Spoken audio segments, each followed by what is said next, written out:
Quatre candidats sur 10 à l'élection présidentielle du 25 octobre signent le code de bonne conduite. Les candidats Alassane Ouattara, Kouangwa Jacqueline Claire, Afin Guessan et Henriette Lagou se sont engagés à soutenir la tenue d'élections démocratiques, libres, ouvertes et transparentes.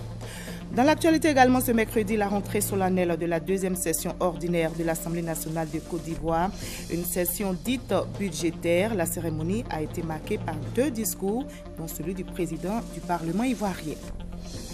Et le Japon apporte son appui à la CEI pour des élections apaisées en Côte d'Ivoire. Le Japon a offert du matériel d'une valeur d'1 milliard de francs CFA.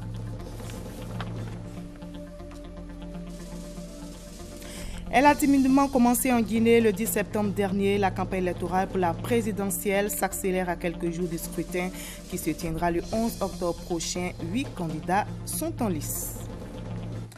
Bonsoir à tous, bienvenue dans le 20h sur RTI 1.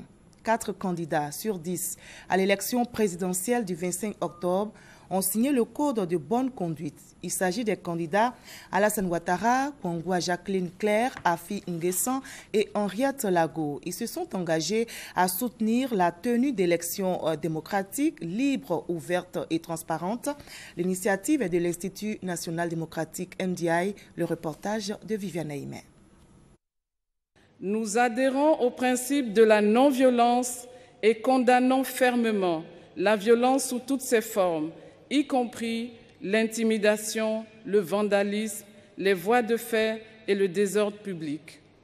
Nous nous engageons à faire preuve de retenue dans les discours ou écrits, dans nos attitudes et comportements et à respecter les opinions de chacun. Ce sont là quelques-unes des résolutions que les partis politiques ivoiriens ont eux-mêmes élaborées pour la bonne tenue des élections de 2015. 21 résolutions ont ainsi été élaborées. Elles forment le code de bonne conduite des partis et groupements politiques des candidats et candidates aux élections en Côte d'Ivoire. Cette démarche est effectuée par le NDI, National Democratic Institute, qui est l'Observatoire international de la démocratie dans le monde. Une autre étape consiste pour les candidats aux élections de 2015 à s'engager individuellement au respect des 21 résolutions du Code de bonne conduite. C'était l'objet de la cérémonie solennelle organisée par le NDI ce mercredi 7 octobre au Palais présidentiel.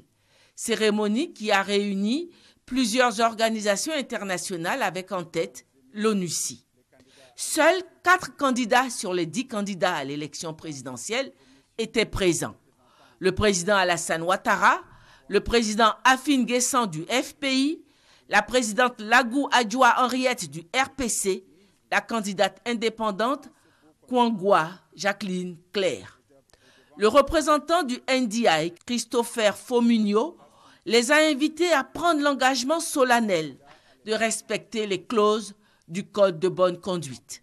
Le Code de bonne conduite est votre code. Vous avez négocié entre vous. Vous l'avez élaboré ensemble, tous les partis politiques et les différents candidats. Après tant de mois de discussions et de négociations, vous êtes en train de vous l'approprier en le signant pendant cette cérémonie solennelle. Nous comptons sur vous pour vulgariser le message du Code et aussi sur votre leadership pour amener les populations de Côte d'Ivoire dans leur participation citoyenne à se comporter de manière digne et démocratique selon l'esprit et la contenue du Code. Cet engagement, tous les candidats qui ont daigné honorer l'invitation du NDI l'ont pris devant tous, en apposant chacun sa signature au bas du Code de bonne conduite. En qualité de chef de l'État de Côte d'Ivoire et garant de la paix et de la sécurité nationale, le président de la République Alassane Ouattara a félicité les candidats présents et a invité les candidats absents à prendre eux aussi l'engagement de respecter le code de bonne conduite. Par notre signature, nous venons d'indiquer notre pleine adhésion au principe de non-violence. Nous venons de décider de conduire une campagne civilisée et, comme mentionné dans le code de bonne conduite, dans un esprit de fraternité, de loyauté et de fair play. Nous venons également de promettre d'éviter toute action qui serait de nature à remettre en cause la crédibilité et la transparence des élections. La solennité de la présente cérémonie m'amène à croire que nous resterons tous fidèles à nos engagements, aussi bien pour les présents que pour les absents. Je voudrais conclure en indiquant aux candidats qui n'ont pu se joindre à nous aujourd'hui pour cette cérémonie qu'ils peuvent à tout moment signer ce code de bonne conduite au NDI. Je les y invite vivement afin de garantir pour notre pays des élections justes et apaisées. À mes collègues candidats, je dirais bonne chance à chacune et à chacun de nous. Vive la République, vive la Côte d'Ivoire. La cérémonie a pris fin. Le président de la République a eu un échange cordial avec les 3 candidats présents. Kwangwa Jacqueline Claire, Afi Nguessan et Henriette Lagou, comme les candidats du RHDP Alassane Ouattara, se sont prononcés sur ce code de bonne conduite initié par le NDI. L'Institut national démocratique a par ailleurs réagi au micro de nos reporters sur l'absence des 6 autres candidats à cette cérémonie. Il s'agit pour tous les candidats et pour les partis qui le soutiennent de s'engager à faire en sorte que les élections prochaines se tiennent dans un esprit de fraternité, soient totalement apaisées comme le souhaitent ardemment nos compatriotes et qu'elles soient démocratiques, inclusives, de manière à donner une grande force de légitimité au futur président de la République. Nous avons tenu à être là pour manifester notre volonté de travailler dans ce sens, la volonté du Front populaire ivoirien, mon parti de façon générale, mais la volonté personnelle que j'ai de faire en sorte que ces élections à venir soient des élections équitables, des élections apaisées qui permettent à la Côte d'Ivoire de tourner la page de toutes les violences qu'elle a connues dans le passé. Il est important que tous ceux qui sont engagés dans cette compétition adhèrent à ce code. C'est un code de bonne conduite. Et je crois que nous devons tous manifester notre volonté d'avoir une conduite exemplaire qui garantisse la paix, la stabilité politique et des élections justes et transparentes. Vous savez que nous avons eu beaucoup de problèmes après les élections de 2010. Nous avons connu une grande crise et le processus que nous entamons nécessite que nous retrouvons au soir du 25 octobre des élections qui se sont passées de façon apaisée afin que la Côte d'Ivoire retrouve une paix durable. Donc à mon avis, je vais indiquer que partout où on devait m'appeler pour signer un tel code, je m'empresserai de partir. Donc je me suis empressée de venir ici au palais pour signer ce code, pour indiquer aux Ivoiriens que j'ai décidé d'être candidate pour que la Côte d'Ivoire soit apaisée, pour indiquer aux Ivoiriens que je suis d'un parti centriste, d'idéologie centriste, et que nous recherchons la paix, et que nous recherchons la cohésion sociale, nous recherchons la réconciliation. Nous voulons rassembler les Ivoiriens pour qu'en Afrique, il n'y ait plus de guerre, pour qu'en Côte d'Ivoire, il n'y ait plus de guerre, pour qu'il n'y ait plus de morts. 3000 morts, ça a été trop. Je suis très heureuse de poser ma signature à cette charte parce que ça y va de la crédibilité de notre pays. Et surtout, il faut montrer à l'opinion internationale que la Côte d'Ivoire est enfin dans le processus démocratique. Et en tant que femme, en tant que leader, en tant que mère, je pense qu'il faut apaiser les cœurs, montrer aux Ivoiriens qu'on peut aller aux élections sans souci, sans arrière-pensée. Et nous allons exprimer à tous nos électeurs qu'il faut aller aux élections le 25, qu'ils puissent me voter et que tout se passera bien. Voilà, c'était la réaction des candidats à l'élection présidentielle. Nous allons maintenant écouter le président de la République, candidat du RHDP à la présidentielle. Il a été aussi interrogé par des journalistes. Le président Alassane Ouattara s'est prononcé notamment sur le code de bonne conduite initié par le NDI, l'absence de certains candidats à la cérémonie des signatures et le dialogue direct réclamé par des candidats à la présidentielle. Moi, je l'avais respecté en 2010. Et mon intention, c'est de la respecter encore, cette charte de bonne conduite en 2015. Je crois que c'est important de le faire. Nous voulons tous des élections apaisées. Les conditions sont mises en place pour qu'elles soient démocratiques et transparentes. Et bien évidemment, certains n'étaient pas là ce matin, mais mon vœu le plus ardent est qu'ils puissent avoir la possibilité de signer la charte au bureau du National Democratic Institute. C'est important de donner un message d'apaisement à nos concitoyens après le traumatisme qui a été vécu par les Ivoiriens en 2010. Et souvenez-vous, en 2010, ce n'était pas le processus électoral qui a été un problème. Les Ivoiriens sont habitués à voter tous les 5 ans depuis l'indépendance. Alors, donc, ce qu'il faut dans cette charte de bonne conduite cette fois-ci, c'est d'accepter les résultats à l'issue donc des élections. Et je le souhaite pour mon pays, je le souhaite pour mes concitoyens. Nous ne sommes plus dans une affaire de pouvoir et d'opposition. Maintenant, nous sommes en face des Ivoiriens. Nous devons aller vers les Ivoiriens, présenter nos programmes et en ce qui me concerne, moi, présenter mon bilan. Et je souhaite que chaque candidat présente son programme et dise aux Ivoiriens, si vous portez votre suffrage sur moi, voici ce que je ferai pour vous dans les 5 années à venir. C'est cela le débat maintenant. Les débats en candidat, ça n'a pas d'utilité. Moi, je vais aller vers mes concitoyens, comme je l'ai fait en 2010. Souvenez-vous, en 2010, j'ai visité toutes les régions de Côte d'Ivoire pour porter mon message de ADO Solutions avec donc mon programme de 11 000 milliards de francs CFA. Tout le monde pensait que c'était de la blague, mais les réalisations sont là et cela démontre que c'est ce qu'il faut. Améliorer le quotidien de nos concitoyens, l'eau potable, l'électricité, l'école, la santé, les infrastructures, le bien-être, et ainsi de suite. Et bien évidemment, après ce traumatisme, la réconciliation, la cohésion nationale.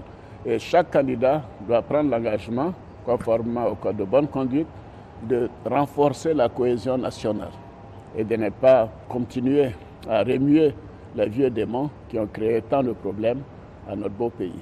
Et si Amara, il m'avait d'ailleurs dit qu'il ne serait pas candidat. Donc il est en train de confirmer ce qu'il m'avait dit, qu'il ne serait pas candidat. Mais je souhaite qu'il soit candidat, qu'il aille vers les Ivoiriens, qu'il dise aux Ivoiriens ce qu'il compte faire. Et surtout, je signale que c'est moi qui ai proposé au président Houphouët de nommer Essi Amara ministre des Affaires étrangères en 1990. Alors qu'il avait de fortes réticences. Mais ça, c'est du passé. Je souhaite qu'il aille vers les Ivoiriens, qu'il présente un programme et que les Ivoiriens aient le choix de la personne qui doit diriger la Côte d'Ivoire pour les 5 prochaines années.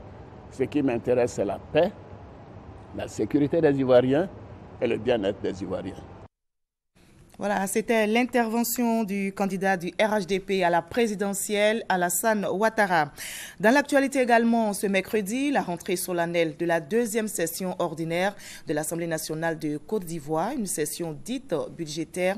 La cérémonie a été marquée par 2 discours, celui du président du Parlement ivoirien, Guillaume Soro, et de son homologue béninois. Tous les deux ont appelé à des élections apaisées en Côte d'Ivoire, nous explique Michel Digré. Ouverture de la 2e session ordinaire de l'année 2015, une session dite budgétaire, car c'est au cours de celle-ci que les députés adopteront la loi de finances et la loi de règlement. Mais à 2 jours de l'ouverture de la campagne présidentielle, c'est plutôt le scrutin du 25 octobre prochain qui a constitué l'essentiel du discours du président de l'Assemblée nationale de Côte d'Ivoire. Il est impératif que les élections se déroulent de façon pacifique. Les efforts qui ont été accomplis pour réduire la fracture sociale doivent être poursuivis, car toute nouvelle rupture nous éloignerait de la consolidation attendue par toute la population. Le respect du verdict des urnes est une exigence incontournable qui s'impose à tous. Invité spécial de cette cérémonie, Maître Adrien Mbedji, président du Parlement béninois, souhaite que ces élections soient apaisées. En cette période, exhorter et faire confiance au génie de votre peuple, déjà à l'œuvre, pour instaurer définitivement la réconciliation et la paix, condition sine qua non du développement. Tel est, je crois, notre devoir à nous qui sommes les amis de votre pays. Des députés se prononcent sur les deux discours. Le président de l'Assemblée nationale du Bénin a tenu un discours de haute portée politique dans lequel nous avons senti le sentiment de solidarité du peuple béninois envers le peuple de Côte d'Ivoire et aussi les vœux de réussite de la Côte d'Ivoire avec des élections apaisées. Il faut privilégier le message de paix et expliquer à tout le monde que l'élection, c'est une confrontation, mais ce n'est pas la guerre. Et qu'après l'élection, nous devons tous nous retrouver pour bâtir ce pays. La deuxième session ordinaire 2015 qui s'ouvre ce jour prendra fin le 3e vendredi du mois de décembre. Le Japon apporte son appui à la CEI pour des élections apaisées en Côte d'Ivoire. Le Japon a fait des dons d'une valeur d'1 milliard de francs CFA. Ce matériel, composé entre autres d'urnes, d'isoloirs et de scanners, représente un appui significatif dans l'aboutissement du processus électoral en Côte d'Ivoire, nous dit Sidonie Davila. 20 000 urnes, 944 000 scellés, 25 000 isoloirs, 530 téléphones fax et 163 scanners constituent l'appui technique apporté par le Japon à la Côte d'Ivoire pour le scrutin présidentiel. Ce matériel d'un montant de près d'1 milliard de francs CFA a été réceptionné au siège de la Commission électorale indépendante. Cet appui du gouvernement japonais vient contribuer à relever ainsi le défi logistique auquel l'institution fait face. Ces appuis hautement significatifs, voire décisifs, qui expriment assurément une marque particulière d'attachement de votre grande nation à notre pays. Avec cette logistique tout à fait remarquable, notre institution renforce significativement ses capacités et peut aborder en toute quiétude la dernière ligne droite des préparatifs du scrutin du 25 octobre. Cette dotation s'inscrit dans le cadre du programme d'appui à la consolidation de la démocratie et la gouvernance participative, a souligné le diplomate japonais. Je souhaite que tout ce précieux matériel électoral acquis dans le cadre de ce projet contribue effectivement à la tenue d'élections présidentielles libres et apaisées. Qu'il fasse objet d'une gestion adéquate afin de servir en plus des élections prochaines, aux autres consultations électorales à venir le plus longtemps possible. Ces équipements électoraux seront déployés dans 8 jours dans les CEI locales avec l'appui de l'ONUICI et du PNUD. La Haute Autorité de la Communication Audiovisuelle veillera au grain pour une bonne couverture médiatique du scrutin présidentiel qui aura lieu dans quelques jours. La ACA vient de tenir une rencontre avec les représentants des candidats pour leur montrer les modalités de couverture par les médias publics et le plan proposé a été validé par tous, nous dit Alexis Ouedraogo. À compter du vendredi 3 octobre, l'accès aux médias de service public RTI sera fermement régulé pour permettre à tous les candidats à la présidentielle de bénéficier d'un temps d'antenne égal. En début de semaine, la Haute Autorité de la Communication Audiovisuelle ACA a entamé des séances de travail avec les candidats en vue que tous s'accordent sur les modalités de la couverture médiatique. Ce mercredi, il était question d'un tirage au sort pour déterminer l'ordre de passage des candidats dans les différents espaces dédiés à la campagne. Mais l'urne est restée vide. Pas de tirage au sort, mais un consensus. Il est retenu la liste telle qu'établie par le Conseil constitutionnel. Lors de la première rencontre le 5 octobre dernier, la ACA avait proposé aux représentants des candidats l'utilisation de la dite liste.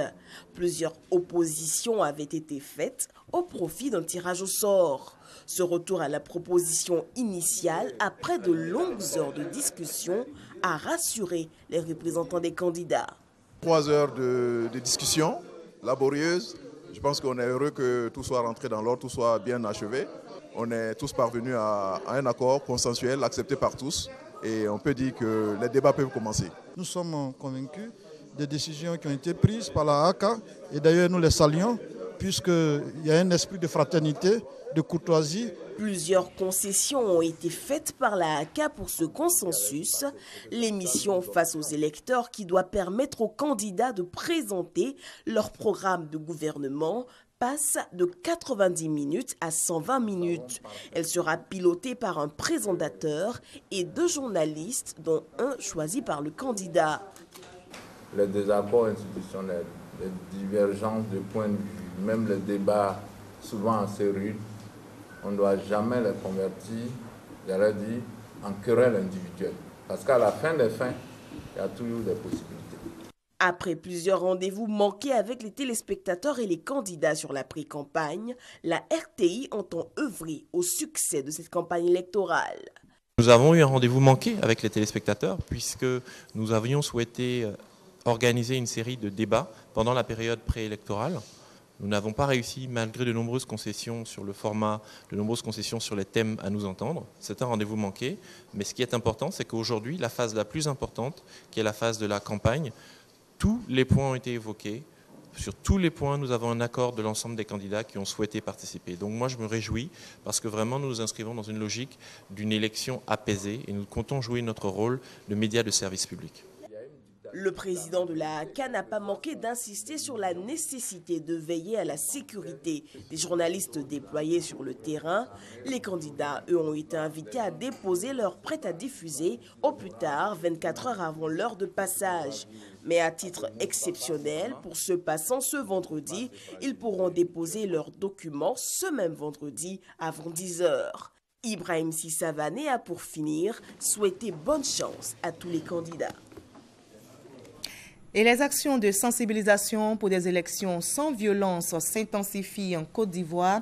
Hier, les chefs Atchans se sont réunis à l'hôtel communal de Cocody. Ils ont appelé les Ivoiriens à s'inscrire sur la voie de la tolérance pour un scrutin apaisé. Roger Appé, Abou Sanogo. Avant le scrutin du 25 octobre, les chefs Atchans sont à pied d'œuvre pour des élections sans violence. Réunis autour de la thématique, le rôle de la chefferie, chef terrien, acteur du foncier pour des élections apaisées, les têtes couronnées ont appelé les Ivoiriens à une prise de conscience pour des élections apaisées. Nous, chefs traditionnels Atchans, avons décidé de tirer sur la sonnette d'alarme afin qu'une prise de conscience collective se fasse. Nous en appelons donc en définitive à tous les acteurs politiques afin qu'ils prennent les dispositions idoines pour des élections sans violence dans un environnement apaisé. Pour ces garants des us et coutumes, il faut sensibiliser la population et prévenir toute forme de crise avant les élections. Les chefs traditionnels Atchans ont souhaité lancer un appel pour la paix. Et moi, je pense que, à ma double qualité de cadre et de secrétaire national chargé de ces questions, il est de mon devoir de venir soutenir et d'encourager les chefs. La stabilité dans le secteur foncier contribue de façon très efficace, n'est-ce pas, à la promotion de l'investissement de dans notre pays, et par là même à la consolidation du produit intérieur brut. Et cela ne peut être profitable qu'à tous. Les messages de paix et de réconciliation sont les seuls gages pour eux de parvenir à des élections sans violence. Le gouverneur du district d'Abidjan annonce au nom du président de la République de grands projets pour Jacquesville. Robert Begré-Mambé et la grande chancelière Henriette Diabaté ont échangé ce matin même avec les chefs traditionnels de Jacquesville. Il était question de développement. Témoignage signé Michel Mambo. Les chefs traditionnels du département de Jacquesville dans leur grand complet au domicile de Henriette Dagri Diabaté. C'est qu'aucun d'entre eux ne veut se faire rapporter les propos de l'hôte de la grande chancelière, le gouverneur du district autonome d'Abidjan, Robert Begré-Mambé, porteur de messages d'espoir pour les populations de la région des Grands Ponts. Le pont de Jacquesville, j'ai mis 30 minutes de la maison jusqu'ici. Mais le président Alassane ne va pas s'arrêter là. Il y a un très grand projet qui va quitter le pont de Jacquesville, qui va traverser Songon. On appelle ça la Y4. Des grandes voies à partir de Jacquesville. Des lendemains radieux qui s'annoncent avec de grands chantiers dont la réalisation nécessitera l'implication de tous.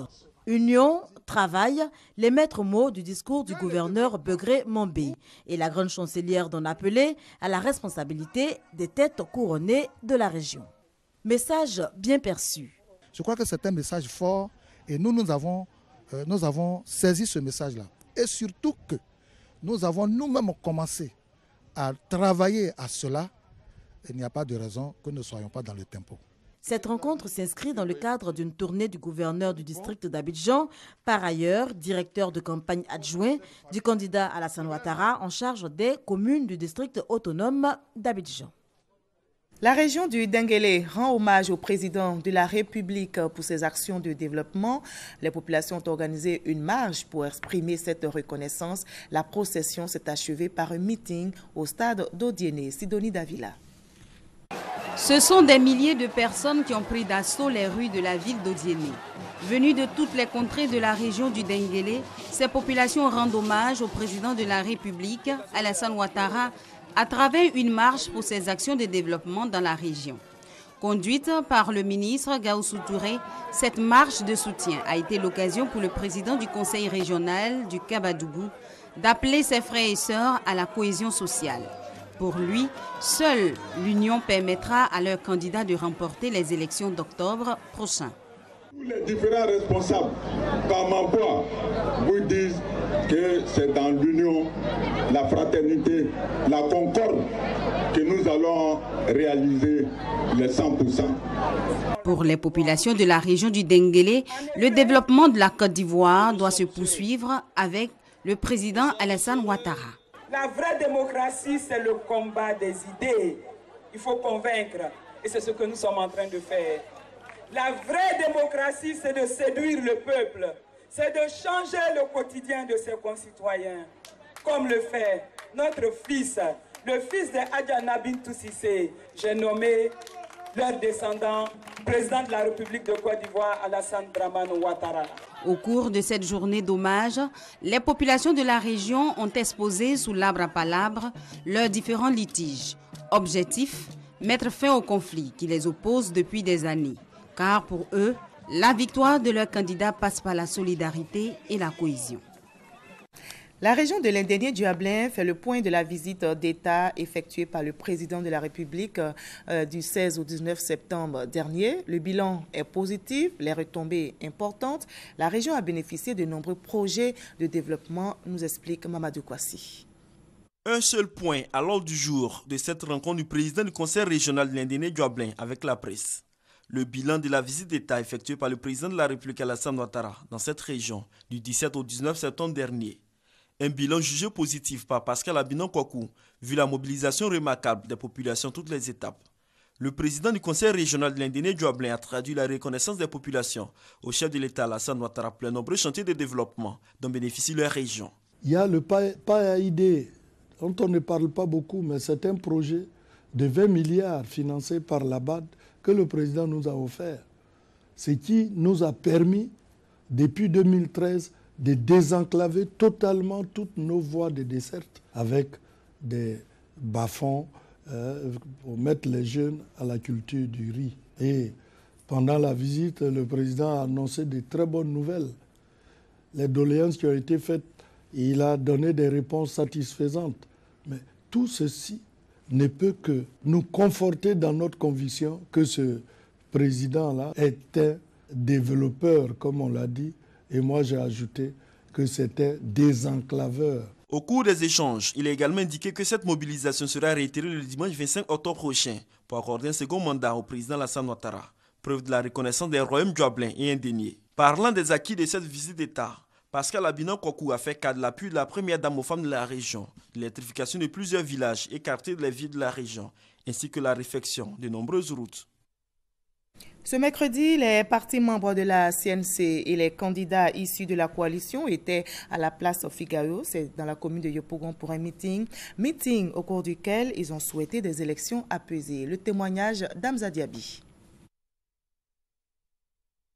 Ce mercredi, la place Figayo à Yopougon a abrité le meeting de la CNC, la Coalition nationale pour le changement. Les partis membres de la coalition et leurs alliés disent souhaiter une élection présidentielle sans violence.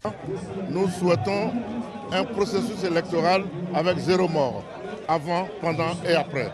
La Côte d'Ivoire est fatiguée des morts. La terre de Côte d'Ivoire est fatiguée de boire le sang de ses enfants. Donc c'est ça ma raison d'être, c'est ça la raison d'être de la CNC. Élection avec 0 mort, c'est-à-dire sans violence aucune, c'est cela. Quant à la participation des candidats membres de la CNC à la prochaine présidentielle, elle est encore incertaine. Outre les 3 candidats de la CNC à la présidence de la République, Konan Bani Charles, Koulibaly Mamadou et Kwadio Konan Bertin, représentés à ce rassemblement, étaient aussi présents les candidats Nyangbo Kakou et Kwadio Konan Siméon. Le Centre d'information et de communication gouvernementale, CICG, vient de créer une plateforme officielle du bilan 2011-2015 du gouvernement. L'objectif est de permettre à tous d'accéder aux informations gouvernementales en temps réel. L'enseigne Bakayoko, Adama Kone. 148 conseils des ministres, 160 projets de loi, 740 décrets, des centaines de chantiers réalisés dans le cadre du programme présidentiel d'urgence, PPU. C'est ce type d'information que la plateforme officielle du bilan 2011-2015 met à la disposition du grand public. Nous avons mis en place cette plateforme dans un souci de simplification pour justement ouvrir la compréhension au plus grand nombre. Ce sont des relevés quantitatifs, c'est également des fiches synthétiques qui permettent donc l'accès beaucoup plus facile à très souvent des documents difficiles à décrypter. La plateforme est ouverte à toutes les personnes désireuses de connaître les actions et les réalisations du gouvernement. Elle vise particulièrement les citoyens, les partis politiques, la société civile ainsi que les partenaires techniques et financiers. Cette tribune ne doit pas être vue comme un coup de pouce au candidat Alassane Ouattara. C'est plutôt rendre compte de l'action qui est faite. Donc nous n'avons fait que faire une synthèse de tout cela, le mettre sur une plateforme unique, ce qui est notre devoir, puisque notre rôle, c'est de donner les meilleurs moyens possibles pour que le citoyen soit informé des décisions qui sont faites, de l'action gouvernementale, puisque l'action gouvernementale, elle se fait pour les citoyens. Cette plateforme se veut dynamique, d'autant qu'elle donne davantage de visibilité et de lisibilité sur la gestion publique. Elle est animée et actualisée par les équipes du CICG. Elle a timidement commencé en Guinée le 10 septembre dernier. La campagne électorale pour la présidentielle s'accélère à quelques jours du scrutin qui se tiendra le 11 octobre prochain. 8 candidats sont en lice et rivalisent d'arguments pour convaincre l'électorat guinéen. Cette élection revêt d'autres enjeux, comme nous l'indique notre envoyé spécial à Conakry, Christelle Menant. La campagne électorale gagne en intensité dans la capitale guinéenne. À 4 jours de l'élection présidentielle qui verra s'affronter dans les urnes 8 candidats, 3 font figure de grands favoris. Alpha Condé du RPG Arc-en-Ciel, président sortant, Sidia Touré de l'Union des forces républicaines et Cellou Dalein Diallo de l'Union des forces démocratiques de Guinée. Moi je me dis déjà même qu'il n'y a pas d'élection, vu les travaux que le président a effectués dans ce pays. Aujourd'hui, il est venu au pouvoir, il a fait plein de trucs. Il a réalisé des grands barrages. Moi, j'ai mes 23 ans, je n'ai jamais vu le courant 24 heures. Aujourd'hui, il y a le courant 24 heures, cela me soulage largement. Face à l'imposant bilan du président sortant, on retrouve les promesses de campagne des prétendants au trône de Sékou Toureya. Du côté de l'opposition, on fustige surtout le bilan d'Alpha Condé et on assure de pouvoir mieux faire. Une campagne tranchée donc et malheureusement sur fond de violence partisane. Les derniers affrontements en Nzérékoré ont fait au moins 1 mort et des dizaines de blessés. Les opposants n'ont qu'à chercher à arranger la situation là-bas. Parce que une fois qu'il y a les pagailles pareilles là, l'élection, est-ce que ça aura lieu? Pour le moment, l'éveil est là, les gens commencent à comprendre. Maintenant ça marche. C'est les urnes maintenant qui vont départager. Les QG de campagne ne désemplissent pas et les candidats sont ces derniers jours à l'assaut de l'intérieur du pays. Pour battre campagne, la Commission électorale nationale indépendante a accordé à chaque parti politique une subvention d'environ 23 millions de francs CFA. Et même si beaucoup ici n'attendent pas de surprise au soir du 11 octobre, l'enjeu de ce scrutin n'en demeure pas moins important. Il tient dans la consolidation d'une démocratie naissante C'est la deuxième élection libre, multipartite, depuis l'indépendance du pays en 1958. Autre enjeu possible de ce scrutin, c'est une hypothèse. Il résiderait dans l'après-Condé. Les candidats qui pourront se présenter dans 5 ans investissent en visibilité dans cette campagne 2015 et se positionnent déjà pour 2020. Et c'était Christelle Menant depuis Conakry. Ici, en Côte d'Ivoire, rappelons que 4 candidats sur 10 à l'élection présidentielle du 25 octobre ont signé le code de bonne conduite. Il s'agit des candidats Alassane Ouattara, Kongwa Jacqueline Claire, Afin Guessan et Henriette Lagou. Ils se sont engagés à soutenir la tenue d'élections démocratiques, libres, ouvertes et transparentes organisées par la CEI. L'initiative est de l'Institut national démocratique NDI. Fin de ce journal. Merci à vous tous de nous avoir suivis.